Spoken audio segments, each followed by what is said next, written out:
শাড়ি পরে প্রোগ্রামে যায়। ফাইনালি তানিষ্কের ইভেন্টে সেকেন্ড রাউন্ডের পালা। আর সেকেন্ড রাউন্ডে আমি এত সুন্দর একটা শাড়ি পরে নিয়েছি, এই শাড়িটা আমার খুব খুব খুব পছন্দের। আর এই হচ্ছে শিলিগুড়ির বার্সানা 5 স্টার হোটেল। কি সুন্দর দেখতে হোটেলটা, আমার তো ভীষণ ভালো লেগেছে।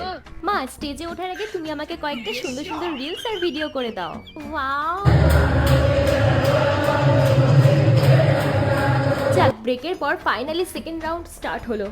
যারা যারা এখানে পার্টিসিপেট করেছে তারা কিন্তু কোনো অংশে কম নয়। আর আমার তো তানিষ্কের এই ইভেন্টে আসতে পেরে ভীষণ ভালো লাগছে। আমাকে তো একটা মেমেন্টও দেওয়া হয়েছে যেখানে লেখা আছে with best regards from Tanish. বিভিন্ন প্ল্যাটফর্ম থেকে আসা জাজরা এখানে সুন্দর করে র্যাম্প করছিল, যেটা আমার ভীষণ ভালো লেগেছে। এই 4 জন উইমেনদের এখানে পুরস্কৃত করা হয়েছিল। সবশেষে এটাই বলতে চাই যে তানিষ্কের ইভেন্টে আমরা সবাই মিলে প্রচুর আনন্দ করেছিলাম। হাসি ঠাট্টা মজা র্যাম্প ওয়াক সব মিলে একদম হইচই হয়েছিল। আর আমার সবথেকে বেশি ভালো লেগেছে, এটা তানিষ্কের আমার প্রথম ইভেন্ট ছিল যেখানে আমাকে একটা মেমেন্টো দেওয়া হয়েছিল, আর এই প্রাইজটা আমি মায়ের হাতে তুলে দিয়েছি।